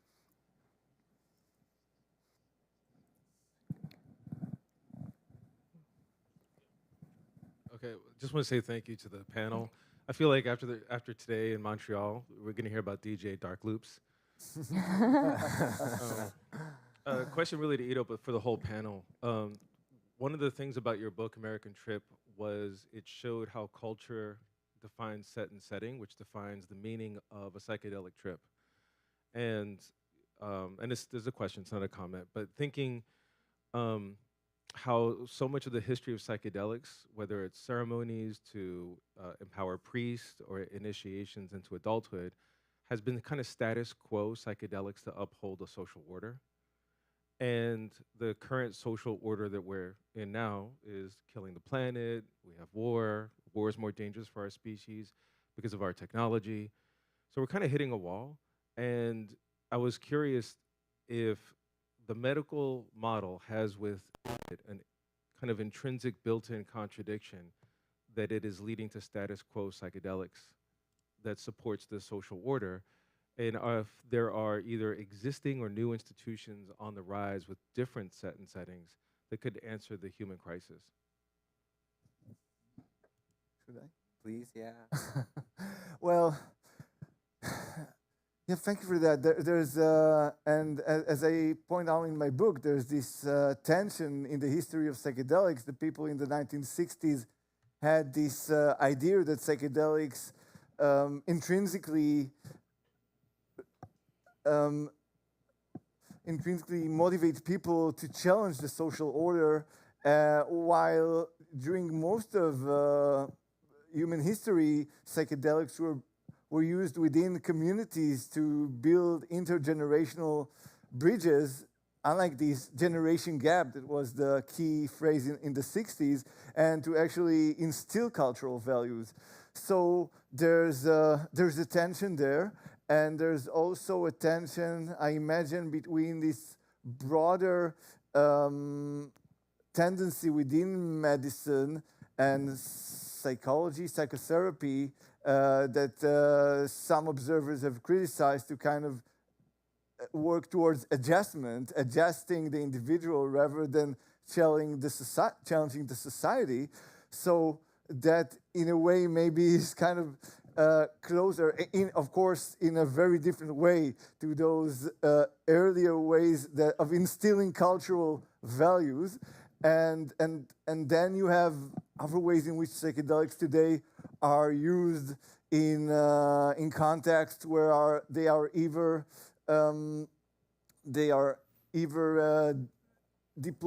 employed in the service of certain social visions, let's say in transformational festivals, or maybe just lead to kind of challenging of authority and social structures in the form of conspiracy theories that have also been associated with these drugs. So I think, in each of these cases, it's something a little bit different. And of course, the right way to do it, people may have different ideas about that. You could, next to, let's say, Boom Festival, Burning Man, and then maybe, 6th of January type conspiracy, psychedelics fueled conspiracy, and you maybe find something like the kind of work that people like Alexander Beiner or Leo Rosman are doing that's about really psychedelics informed work of really social transformation that's very embodied and also grounded. So there are different kinds of options, it seems to me, on the table, and definitely the medical one shouldn't be the only one, and definitely for social cultural purposes is probably not the right one. Can I build on that? I think, Nick, I really appreciate the revolutionary place that inquiry comes from, and I think that it links with the previous question really beautifully, because there are such vastly different forms of chemosociality that happen between these different types of substances, and within psychedelics for sure, but between SSRIs and psychedelics, and like the form of chemosociality that was happening around psychedelics in the previous hype wave, before the current hype wave, before the SSRI hype wave, was one of sort of cultural revolution. And then what happened around SSRIs, absolutely a form of chemosociality where there's bonding, and these waves are overlapping, because I still got friends who are sending me memes about like, ha ha ha, isn't it funny? I just had low dopamine all along, and I'm like, we need to talk. So people are still operating on that like monoamine theory of mood, even in this. Pollen can't touch it. No, we don't know, but they're overlapping. And so now, in this phase of hype, psychedelics are back in the biomedical model. I just want to really emphasize this strategically, not because of any necessary entailment that is how they need to reappear. And so it is the container of the biomedical model that is shaping the hype that is around them. Like, these are the dreams that we have about it, rather than maybe more like culturally revolutionary dreams in the hype discourse. I mean, it is shaped certainly by that it is reappearing sort of dignified by health, like an unimpeachable aim, public health. This is what we want. This is how we'll take these stigmatized substances and rehabilitate them, but it's not the only way that we could.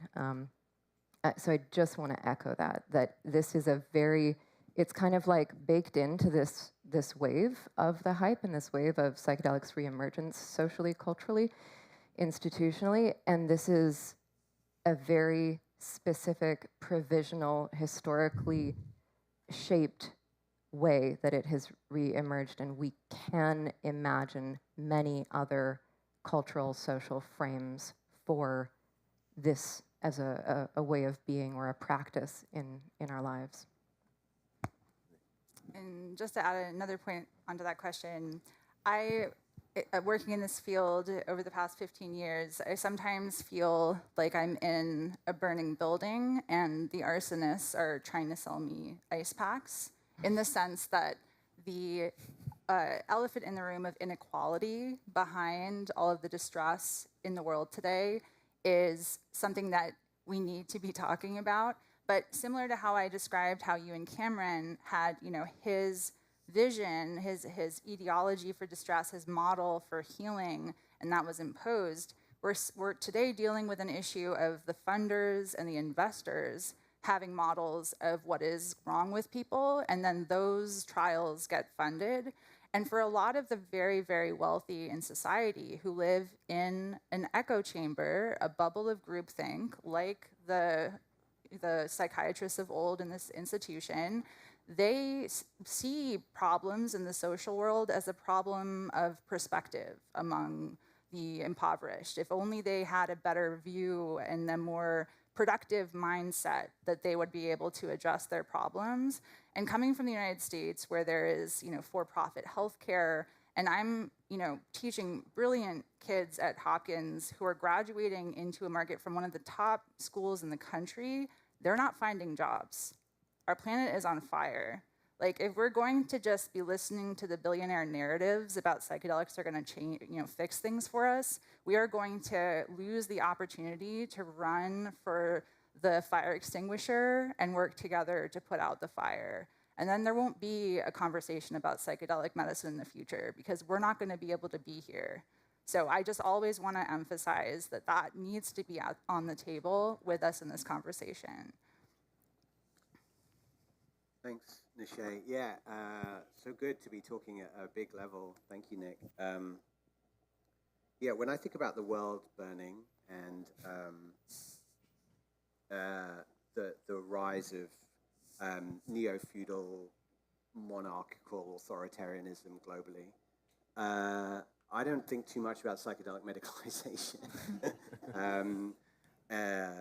And I don't think psychedelic medicalization is working out that well for the kinds of communities and societies that we are looking to more and more in this moment of deep concern globally. The indigenous communities and other powerful communities that are being invented, reinvented in different ways that we think we might find hope in, stand alongside. I actually don't think psychedelic medicalization is working out that well there. It's about patenting. It's sort of the usual kind of dynamics. So yeah, that's so. I guess, but then it's also there is hope, I think, in thinking about where are the people and the movements that we are looking to and we are wanting to stand beside. And I feel really privileged in that relation, living in Aotearoa in New Zealand alongside Māori who are strong and will continue to be stronger and stronger there. I think we need to think about what would indigenous-led, in that context, what would indigenous-led psychedelic availability, medicalization, growth look like? And so there's been some recent writing that has been trying to shift away from talking about psychedelic, renaissance, to the psychedelic, I think it's called two rivers come to confluence, the psychedelic confluence. I mean, these kinds of ideas are really interesting, I think, for us to kind of pay attention to and try and converge with. But it does feel a far cry for me from the kind of interesting but epistemic but sort of technical details of within medicalization, how can we sort of retrain the eyes and the proclivities of regulators to think rigorously yet more openly about what's happening with psychoactive substances. This question is unintentionally kind of like a follow-up to your previous like what you just said, Tehseen. But with psychedelics, we're really talking a lot within the Western context, but these compounds often are derived from natural plant medicines that have been used for thousands of years by indigenous groups. I'm very curious to kind of hear the panel's opinions on the importance of these groups and their voice in the psychedelic community, and kind of why we don't see as much of their voices being heard. No, I feel like I've spoken similar to that. Please. Well, yeah, so part of it comes back to the billionaire problem that I was just talking about, where there is a lot of discourse in the field about indigenous reciprocity, but what that looks like in practice is finding, token thought leaders oftentimes, or when leaders are welcomed in and then say something that challenges the dominant narrative, the preferred narrative amongst the funders, they are not invited back, they're not listened to. A great example is in Colorado, the state initiative to legalize adult-supported psychedelic use. There was, as part of the bill for that state, a requirement for there to be an indigenous group that met and evaluated what they were doing, and then they wrote a report and published it. And the report said, this is not ready. This is going to cause harm. We do not approve of this moving forward under these conditions. And does anyone want to guess what effect that had? 0 effect. So that is it's the lip service to reciprocity, and the kinds of themes that I'm talking about of taking seriously that communities know how to care for one another if they have the resources to do so. That is respecting indigenous groups who live in relationship with the land, who understand deeply our responsibilities to one another and to other life forms on this planet. And yet, for me, as someone who's been trying to call attention to that perspective, I have been targeted and ostracized and represented as someone who's trying to destroy the industry, not because that's an accurate reflection of my work, but because my work is incompatible with the preferred vision of the funders. And if anyone is interested, I just released essentially my first co-authored book on symposia.com with a P in the beginning of it, called The Psychedelic Syndicate, where we show how the funders organized to essentially try to create a captured astroturfed ecosystem to push through their preferences for how this field should be built, which is not in alignment with many of the indigenous contributions to this field. Another factor is it's all deeply related all the time. But I'll give an example from my experience teaching. When I teach my students about indigenous models of health and healing and well-being and flourishing, and relate that to visionary practice, to which might be with psychedelics, with plant medicines, with other substances, other practices, and the other kind of cultural practices around that, like the art that embodies that and is medicine also, and etc. And I try to link these 3 things as inextricable. The questions that they really struggle with are like, what do you mean? Like, is this real? You expect, how do we know? How could we know if this spirit contact, or these other than human beings who are ensouled, that are agents in the healing and the transformation in the world, are, prove that to me. And I say, okay, you gotta take this assumption that everything has to be lab provable in order to be real and active, and realize that that is a highly local, recent assumption. So there is this, I'm just using this example to illustrate the kind of basic worldview difference that makes so much wisdom and practice and knowledge illegible.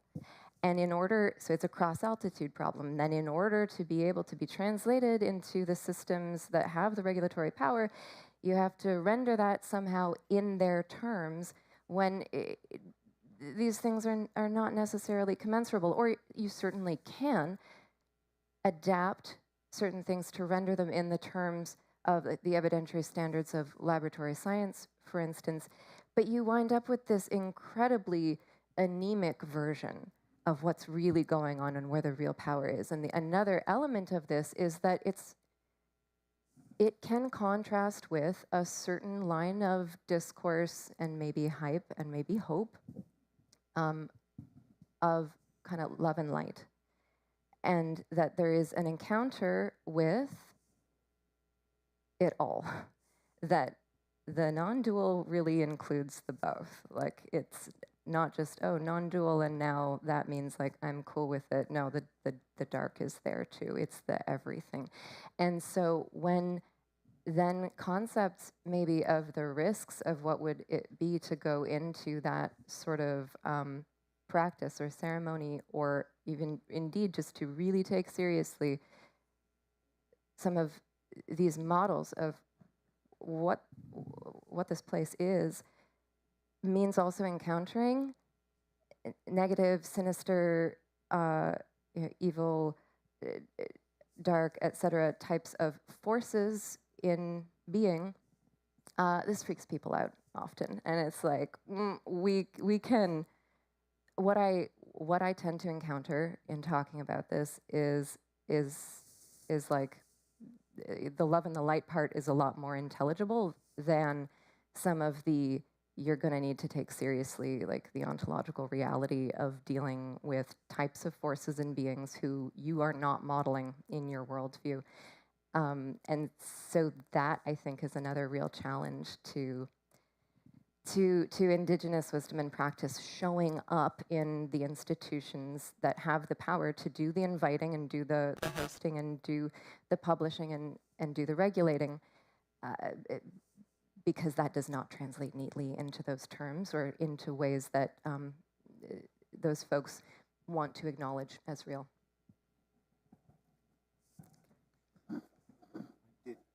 Did you want to? Yeah, sure. Go ahead. Sure.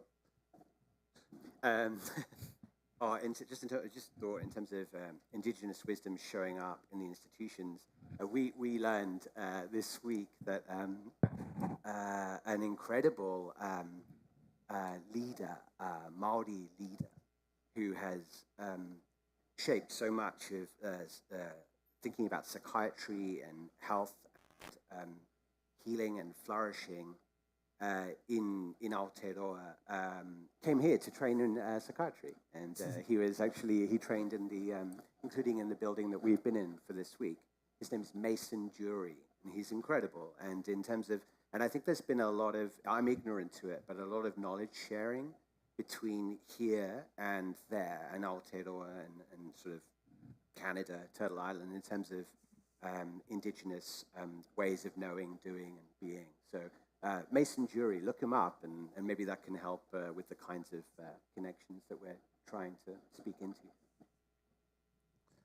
Yeah, I just add on what Sharday said, that it really seems like two very different worlds that are speaking one across the other, and really.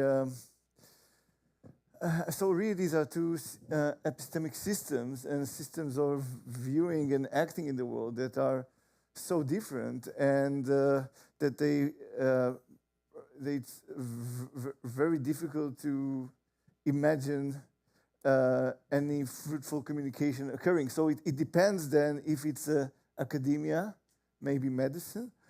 But I'm thinking, for example, these for-profit, for example, for-profits. It's such a different way of approaching the world, such an instrumentalist, give me the results, kind of way of looking at the world, that really it's difficult to imagine how this way could appreciate the other way. And then I'm thinking about how we're trying to integrate ideas like context into psychiatry or into psychedelic science or into medicine, and the challenges that this is confronted with, and then that that confrontation with indigenous groups and knowledge, that's even several steps further. And I mean, this situation, I guess, is reflective of much broader patterns in how Western society, modern society, engages with these older or forms of knowledge, and so just to end on a slightly more hopeful note, I'm just inspired by work that like you and Annalei are doing at Tehseen, that's trying to bridge the gap. I can't see this coming from the for-profit companies, but really maybe if there are some people who are working at it, find a space where these kinds of conversations that, as I said, for structural reasons, very difficult to hold, can be held, then hopefully this can lead to put some kind of seed. Maybe I just want to add one thing to this, which is just that I think sometimes there's this feeling that there's like this indigenous, non-modern way that's kind of incompatible with science, that maybe is after a different kind of world or a different kind of knowing.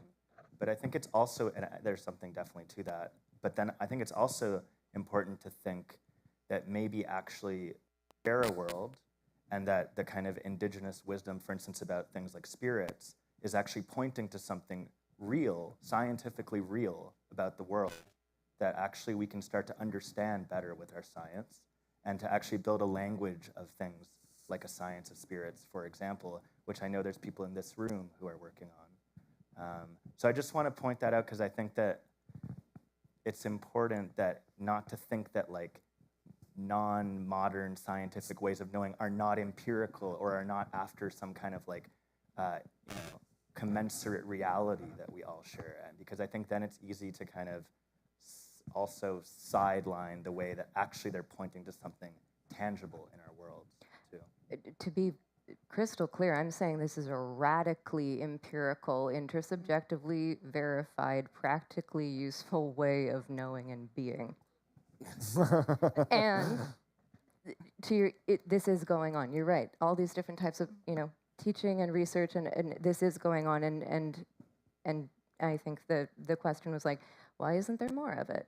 Or what are the barriers to more of it? So we're speaking about some barriers, but possibilities, and it's good to zoom out as you're doing, Michael, to like, there's a lot of good stuff going on, and it takes some looking sometimes to find it. And it's okay. To just have two like concrete, brief examples of like what this can look like in practice is I sometimes refer to in my teaching. So like fire land cultivation and like controlled burns, and like there was like robust indigenous knowledge about how to manage the relationships between different life forms, and Western society came in and just ignored all of that, and now we have horrific wildfire situations like in Los Angeles, the United States. And then another example is, I just learned this recently. Has anyone heard about why pollen is so bad in like cities in the Western world? As a show of hands. So someone decided that it was cleaner to only have male trees around, because you wouldn't have to deal with all the seeds and the fruits making a mess on the sidewalks. And so when there's an actual diversity of different plant forms, there's a balance that happens where the female trees will bring in the pollen and it won't all accumulate. And now there's a lot of people who have respiratory problems because there's this oversaturation of pollen. So this is not an abstraction. These are very concrete, tangible things that other communities have been able to manage. And until we respect those other ways of knowing on equal footing, we're going to end up continuing to create problems for ourselves. Is this another pollen effect we're speaking about? Very good. Very good. Yeah. I just wanted to. It was sort of. It's part of this conversation. It might have moved a little bit, but just point out the power of the signifier science, and how it can score a distinction between Western science and indigenous knowledge or wisdom, or whatever, and just to what do people like to say to surface that the problematic nature, potentially very problematic nature of that distinction as a hierarchy, as opposed to indigenous science, etc., etc. Or what do you want to do with that word science and what it does? Yeah. Thank you. I think we'll have one more question. I mean, I think we could talk much longer, but we're near out of time. Hi, mine will be pretty quick. So hello, my name is Kennedy. I have a question for the panel, but it specifically came up during Sharday's talk. So a debate that we have in our lab frequently is that given that psychedelics can give rise to these unique and very personal experiences, often in the presence of someone with power or authority, should it be suggested or perhaps required for us as researchers, clinicians, to have our own experiences with psychedelics before entering these spaces with clients, perhaps using it for therapeutic means? I want to de-emphasize the psychedelic experience and emphasize the integral transformative practice experience. And I absolutely do think that in that there's value to having experience. There for sure is, and everybody is going to have different needs, and that's going to be, let's say that's going to be part of determining the fit and the rapport and the type of alliance that's possible between patient and client, therapist, caregiver. When I was preparing for today, I was watching some old CBC stuff on This Place and MK Ultra. And there was this spot, it was back when Adrienne Clarkson was like an anchor, and she is introducing this footage, and she says, experts say that this is exactly what an LSD trip would look like. And I was like, you clearly have not had an LSD trip. And it was like the silhouette of a guy, and it was just sort of superimposed over itself with kind of like flashing, alternating like black and white sort of reverse colors, and just sort of like this. And I was like, no. Maybe this is not in any way, shape, or form beginning to adequately characterize like the LSD experience. And I thought, oh, this is just such a beautiful example of what kind of caricature happens when people are so divorced from the experience. So that is a real possibility. And then, of course, we can ask, well, what is going on for somebody who wishes to offer psychedelic therapy who does not have a psychedelic practice? What's going on there? That for me would be part of the clinician training. It's like, you're gonna need to explore this. That's like, why does an anthropologist have no desire to go hang out with people, or like meet communities to do their field work and like sit in an armchair? We've decided that, in fact, that experience is very important methodologically. Of course, what I am not saying on live streamed anything or anywhere is that we must mandate that they must have these experiences.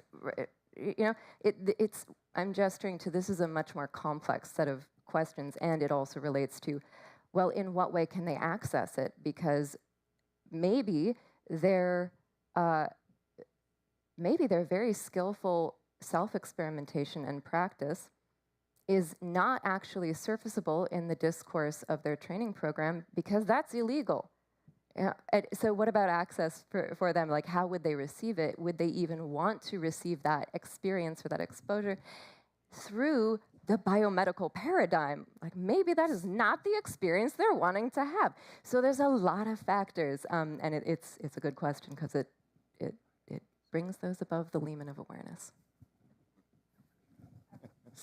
And just to quickly hop in, because about like 10 years ago, I published on arguing for people having their own personal experience if they're wanting to work with psychedelic therapies. And I have since become much more cautious about that recommendation because I've seen in my many years in the field that there have been people who kind of project or universalize from a very singular experience and assume that they know what their patients are going to be experiencing. I also have seen that pseudoscience can be very persuasive in a suggestibility enhanced state. And so you can train under someone who is peddling wares and become convinced that those wares are the shiniest gold in town, and that does not necessarily lead in a scientifically rigorous direction. And lastly, there have been researchers in clinical trials who have been harmed in underground training because they were told they needed to go and have their own experiences. So while yes, there can be benefits to personal experience, I think that the full nuance needs to be part of the conversation to carry the conversation forward ethically. And I'm really glad that we've had this opportunity to bring all of these nuanced threads together at the point where how did you end your, to have better problems and more rigorous and interdisciplinary conversations.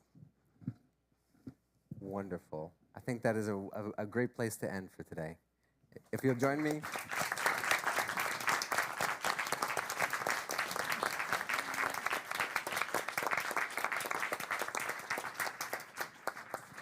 And in addition to thanking our panelists, I want to thank also all the many people in our lab that really made this event possible. Also, again, the support of our funders and Scratch Takes. This is the name? Thank you so much for your IT support. It is infinitely better than what was previously offered in this room. And thanks everyone for coming. It's been a real honor. Thank you. Thank you.